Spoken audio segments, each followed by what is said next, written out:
I ran into my crush at the Infertility and Reproductive Center. 2 words made my crush remember me vividly. Go up. 3 words made my crush never forget me. Take off your pants. As an intern in the reproductive department, I actually ended up seeing my crush. I felt a bit nervous, and there was also a hint of regret. Such a handsome person, how could he have these kinds of issues? I turned around to get a pair of tweezers, but saw he was still standing there, looking at me with confusion. I pointed to the tweezers, and he flinched. To consider his feelings, I tried to phrase it delicately. Are you here because your body isn't quite cooperating? My crush's expression seemed to crack. At this moment, my tardy teacher finally pushed the door open. Is it Peter? My crush finally spoke. I'm Peter's family member. I glanced at the teacher, then at my crush, and then at the medical records. Oh, I mistook the family member for the patient. Not him. I'm done for, folks. Let's move to another planet. I'm tired. Peter, an associate professor in history, once went viral at the university forum with a side profile photo of him in high definition, like a mosaic. That photo supposedly made a certain female student in the university lose her appetite and think of nothing else, yearning for him. Unfortunately, that female student was me. So when he walked into the consultation room, my heart first stirred with waves of shock, then sighed at his condition, and finally wished I could die on the spot upon discovering the truth. I'm tired, let it all end. I swore I never wanted to see him again. Strangely, I had been trying to enroll in his classes since college and never managed to get a spot. But on the day I swore, I inexplicably got in. I looked at the computer screen showing enrollment successful and hurriedly chose to drop the class. I finally breathed a sigh of relief. Then my roommate, in order to fulfill my dream, stayed up all night and quickly snatched the spot I had painstakingly dropped. When she triumphantly told me, I was so moved I nearly cried, wishing I could eat her up. To graduate smoothly, I had no choice but to attend this love-hate class. That day, I watched Peter walk into the classroom. He wore a black shirt with rolled-up sleeves, exposing his fair and muscular forearms, and a delicate gold-rimmed glasses perched on his high-nose bridge. His eyes were full and slightly upturned. He was so handsome, he didn't need such talent. Through the crowd, I distinctly saw his gaze pause on me. His pink lips curled into a slight smile. That look clearly said, awake, it's hunting time. Peter's long fingers tapped on the desk. Class representative, please answer this question. How did I become Peter's designated class representative? I stood up trembling. Teacher, I don't. Peter looked at me. Failing to answer means losing participation points. Teacher, my answer might be wrong. Wrong answers also lose points. I suspect you're fabricating problems and secretly plotting. If you want to deduct points, just say so. I sat down reluctantly, continuing to watch Peter command the stage. Honestly, I had never listened to a class so attentively, nor had I ever been so honored to receive such attention from a teacher. Whenever I wanted to nap, Peter's gaze would sweep over. I would immediately wake up. If the old Peter was like an aphrodisiac to me, now he was more like an annoying menthol bomb. After class, everyone crowded at the door to leave. I appeared in front of Peter with my phone. Teacher, can I add you on Facebook? Peter frowned, looking at me with confusion. I instinctively took a step back, not to contact you privately. How did I blurt out my real thoughts? Actually, it's for submitting class assignments. Peter took out his phone, looked at me. Did I say that? I pulled out my phone, scanned the code, applied to add as a friend, and wrote a note quickly. But Peter kept operating his phone screen. What's he doing? Adding me to a group? It's not like he's setting "Do Not Disturb" for messages, right? I lifted my foot to see but was startled by Peter's glance. I saw nothing. He put his phone back into his pocket. Haley, majoring in reproductive medicine? I nodded obsequiously, yes. I waited for his next polite remark, but he didn't say anything further. The atmosphere began to grow awkward. Say something. Not saying anything is really awkward. In a flash, I thought of a topic to break the ice. Well, if you have any related concerns, you can come find me. He was about to shut down the computer on the podium when his hand on the mouse suddenly paused. That seems a bit strange. No. Why would you come find me? What am I saying? I hurriedly waved my hand. No, teacher, you look like you. I gave a thumbs up. Must be amazing. Why does it feel even stranger? The computer screen finally went dark and Peter straightened up, pinching his eyebrows. Class representative.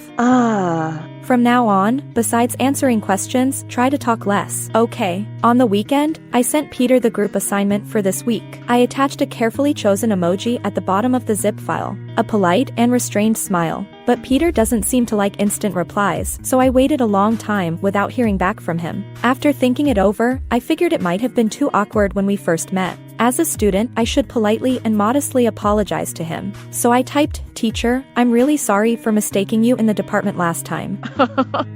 Awkward and stiff. So I deleted it and retyped, "Humble Haley here, admitting my mistake. Does this seem a bit forced?" So I changed it to, "Sorry, teacher, it was my oversight when we first met. Please don't take it to heart." I nodded in satisfaction. Polite and composed, neither servile nor arrogant. Very good. I sent it, and he still didn't reply. But I was really curious about his reaction, so I kept waiting. During the wait, I got so bored that I started taking selfies. Eventually, it turned into changing outfits for selfies. At the very end, I even edited a photo, intending to send it to my best friend. But my phone was so slow that at the moment I clicked on my friend's avatar, Peter's avatar swapped with hers. In a flash, I sent the selfie to Peter. In the photo, I was wearing a black spaghetti strap dress, striking a pose, with a caption at the bottom, "Sexy little wildcat, waiting for you tonight." Shocking my whole family, utterly speechless. Sexy little wildcat, waiting tonight? And sent to Peter? A female student trying to seduce a university professor?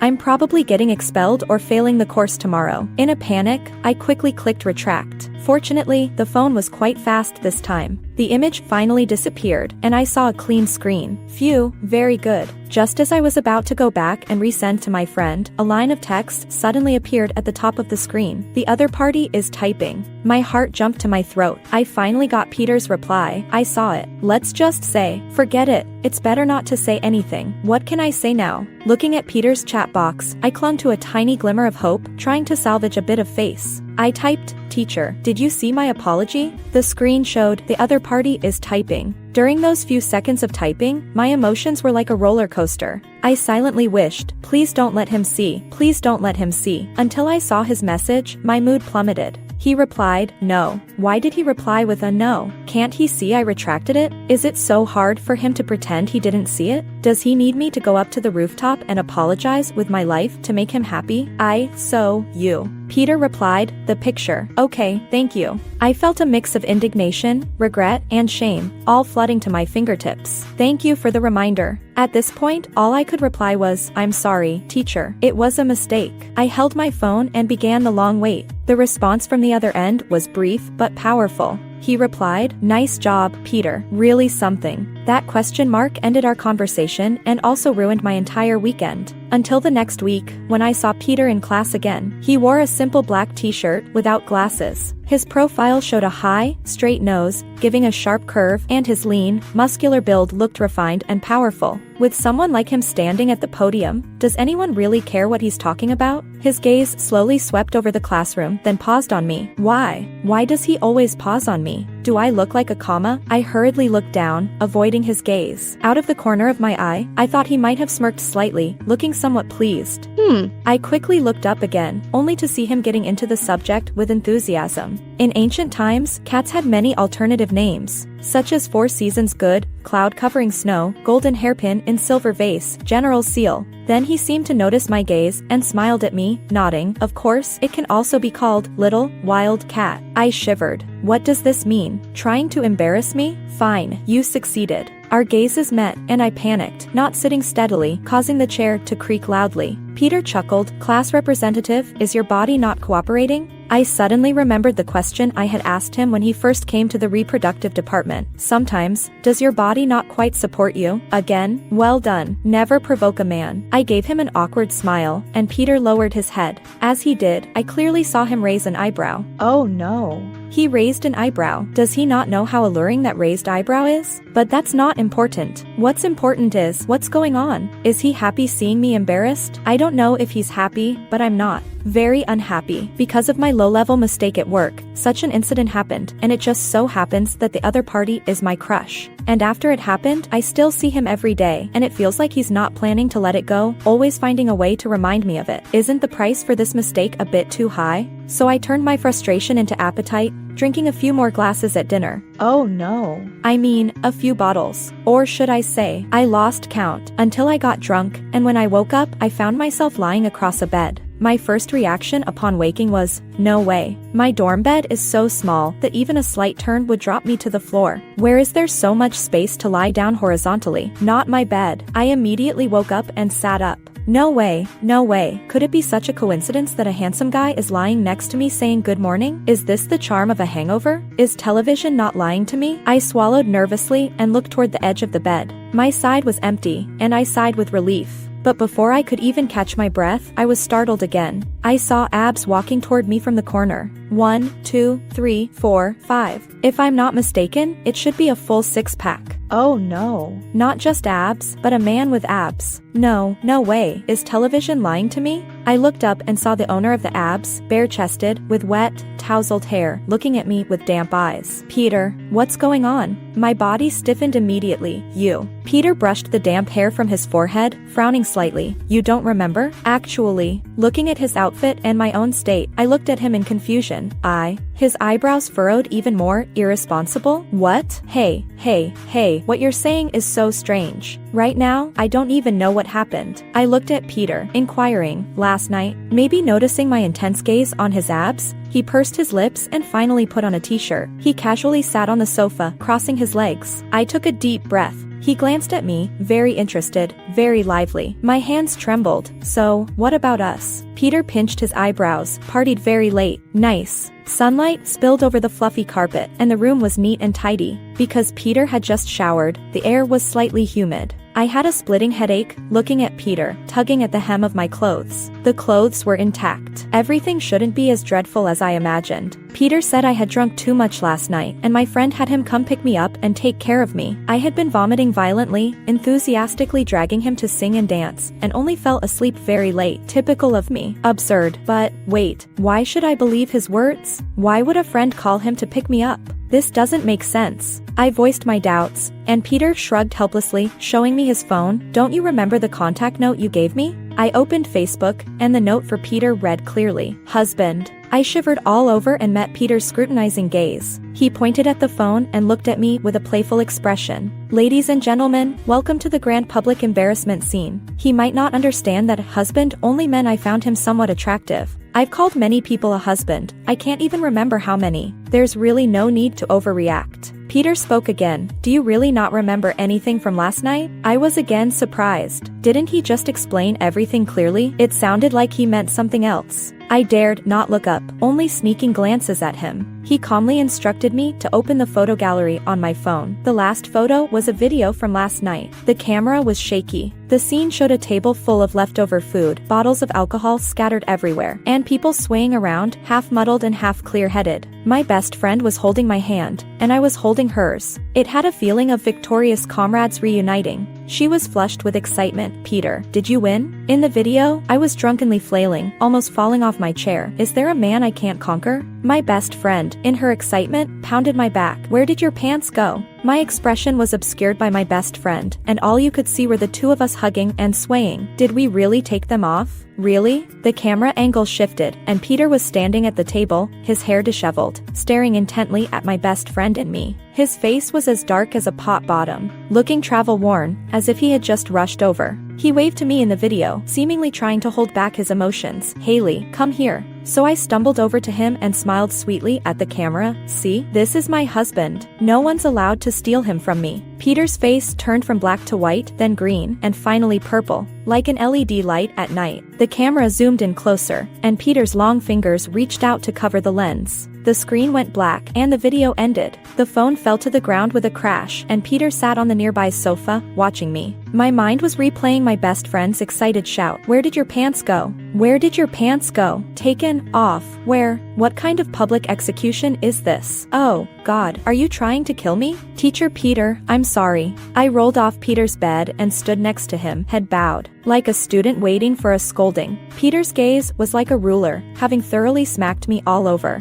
He sneered. Sorry, that's it? He leaned back on the sofa, his shirt loosened, revealing his waist. Not to mention, it was quite slim. He seemed to notice my gaze, glanced at me, then at his waist. His last glance pushed my eyes away. I couldn't help but take a few steps back. Should I get you a gift then? He frowned. Bribery? No. Then I'll take you out for a meal? Still bribery. I was left speechless. What does he want? I quickly glanced around the room, grabbing my outerwear. If you don't want to see me, I'll leave right now. Let me know if you need anything else. He didn't answer, but pinched his eyebrows. Is that a yes? I turned to leave. Just as I reached the door, Peter's voice came from behind. Tomorrow night. Huh? I turned around, puzzled. Against the light, I saw him stand up. I have time. Is he agreeing to let me treat him to a meal? Hey, I was just saying that. There's no need to take it seriously. The next evening, Peter and I met at a hot pot restaurant near the school, choosing a table by the window. Peter wasn't wearing glasses today, dressed in a black hoodie. His hair was neatly styled, and he looked simple and elegant. Outside the window, people passed by continuously, but the two of us sat facing a hot pot, silent.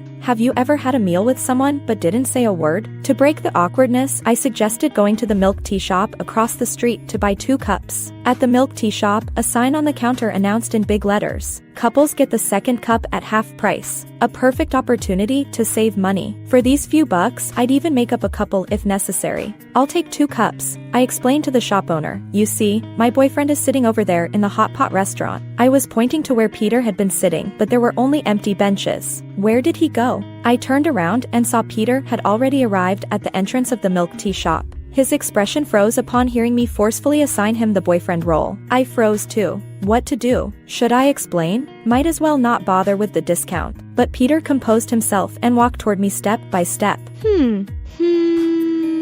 It's me. I held 2 cups of milk tea and walked out of the tea shop shoulder to shoulder with Peter. The poor shopkeeper probably had never seen such a mismatched couple before. The people around us were so tall that they cast a shadow over me. I glanced at Peter, feeling a bit guilty. Teacher, I didn't mean to call you my. Peter seemed to take it lightly, lifting his chin slightly. Your what? Boyfriend? How could he say those words out loud? I blushed and nodded repeatedly. I just wanted to get a discount. I know. So nonchalant? So indifferent? No outburst of anger? Though he didn't seem to be the type to scold me, given his cunning demeanor and mastery of subtle remarks, I always felt this wouldn't just end like this. He glanced at me and smirked slightly. Wasn't it worse before? I suddenly remembered the husband in my contacts. The thought of it made me itch all over. I ignored him, unsure of what to say, and walked ahead with the milk tea. Suddenly, I felt a tightness on my arm as he pulled me back. Peter frowned. Red light. The red traffic light was glaringly bright, and his hand was firmly gripping my arm. I looked down, and the hand quickly withdrew. He awkwardly cleared his throat. I'll hold the milk tea. I handed over both cups, and Peter naturally reached out to take them. In that natural movement, our hands brushed against each other. The touch was warm and rough. I hurriedly pulled my hand back, almost dropping the milk tea. A resigned sigh came from above. Sigh. He held the milk tea steadily, carefully inserting the straws, and then handed it back to me. Is the class representative always so clumsy? I took the tea and took a couple of sips before someone tugged at my collar, pulling me forward. A clear, pleasant voice said, "Green light, greedy cat." The dinner was unexpectedly harmonious, although there was still some awkwardness. I made a considerable effort to keep the atmosphere lively, and Peter surprisingly didn't let the situation become stiff. He even smiled along with me a few times. What's this? A rare bloom. As we walked out of the hot pot restaurant, I casually asked him, Teacher, are you feeling quite happy today? He didn't respond. I pointed at his smiling face. Look, you're smiling. He stiffened his expression, took a few steps forward, and didn't answer my question. We walked shoulder to shoulder in silence. The atmosphere grew a bit heavy. Peter suddenly stopped. That picture from the other day, who were you going to send it to? His abrupt question caught me off guard, and I couldn't immediately respond. Which picture? In a flash, a scene of a seductive wildcat flashed through my mind. Seeing Peter's lips curl up as if about to say something small, I quickly jumped up and covered his mouth with my hand. His body stiffened, and so did mine. I quickly pulled my hand back and retreated.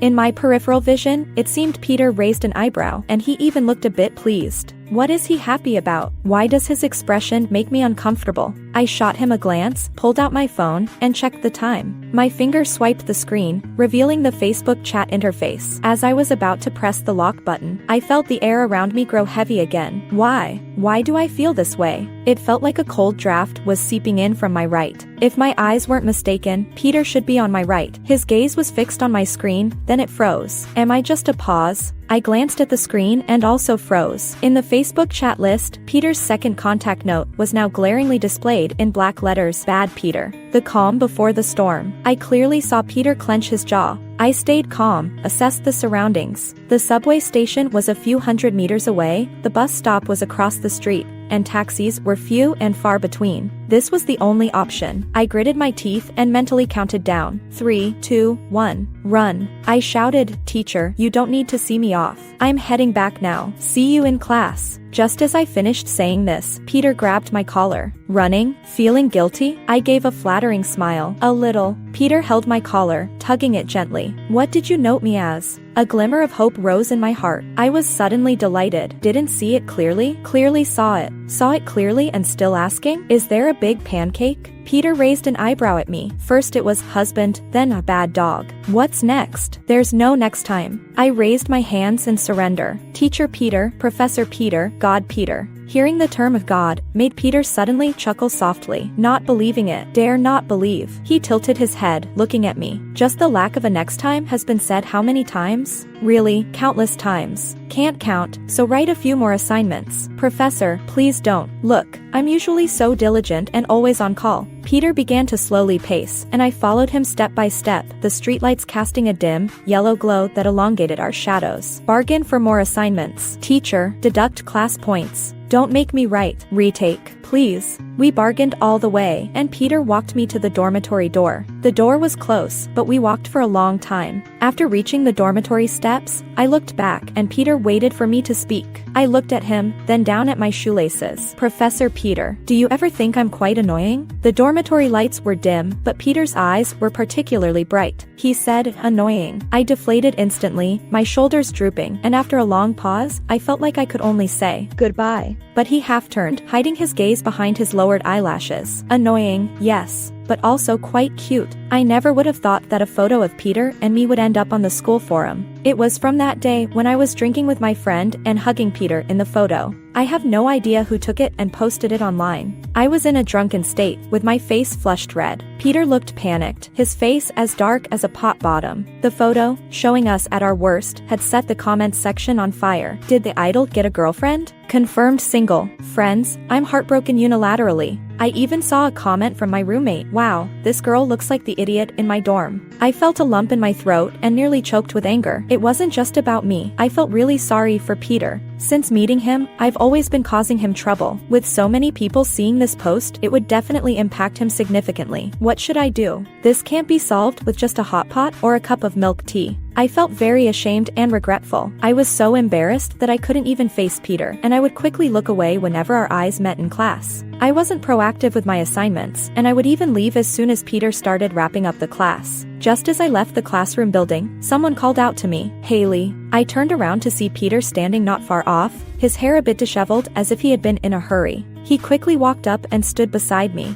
I immediately took a step to the side, trying to distance myself from him. His voice came gently from above, avoiding me. I remained silent, which was my way of acknowledging it. His frown eased. Are you upset because of the misunderstanding? Misunderstanding? Was he referring to the forum post? Does he know? I looked up and met his gaze. So, Peter also browses the forums. I felt a bit deflated. What else could it be? Peter sighed and walked a bit faster, giving me only his straightened back and a somewhat unclear comment. I'm actually quite happy. I stood there stunned. What does that mean? He's happy? Happy about what? That an unflattering photo was posted online? That he was publicly called a husband? Why? Could it be that Peter? Has he been bewitched? In the following days, I continued to keep my distance from Peter. One blurry photo doesn't mean much, but as long as I avoid contact with him, this issue should gradually fade from people's minds. Then everything will seem like it never happened. Holding on to this belief, I managed to get through to the final exams. If all goes well, this exam should be the last interaction between Peter and me. I took the exam while Peter was supervising. He sat at the front of the room in a walnut-colored shirt, his long legs clad in dark derby shoes. The outfit was simple, but it was evident that he had put a lot of thought into the matching and color.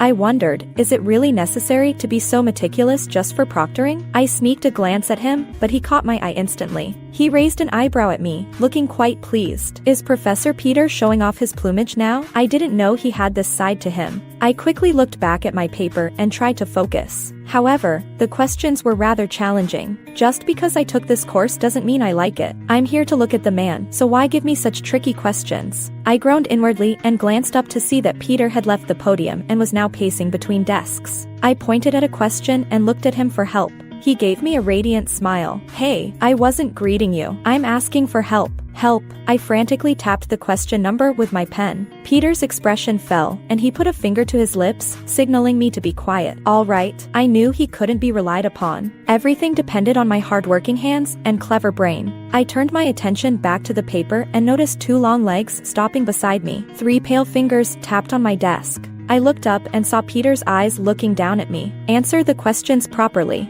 Hey, wasn't I answering properly? Why does he have to come over here to emphasize something? Wait, emphasize? Why tap the desk with 3 fingers? What is he trying to indicate? Could it be C? I looked at him with some confusion, but his lips curved into a smile as he slowly walked away. So if 3 fingers mean C, did his 1 finger mean A? I felt an overwhelming gratitude swell in my heart. Professor Peter, you truly have hidden talents. I will always admire him. After finishing the exam, I thought that I wouldn't have any more contact with Peter. Though I still had his Facebook, it would probably just be for occasional likes on posts. Idle, an existence that is best admired from afar. After turning in my paper, I slung my backpack over my shoulder and walked out with the crowd. I overheard 2 proctors chatting on the podium. Peter, I know a girl who's really nice. Want me to introduce you? Peter's eyebrows furrowed clearly. No need. I know many girls. They're all great. No need. Peter fixed his gaze on the proctor, directly rejecting her with his eyes. The proctor was somewhat embarrassed and asked, well, I don't know what type of girl Peter likes. Peter, usually sparse with words, began to elaborate. I like. He glanced around the classroom and finally stopped at me. Eyes neither too big nor too small, slightly curly hair, a silly personality. Likes to send selfies. He ended with a smile, and preferably with a repetitive character in their name. My mind exploded.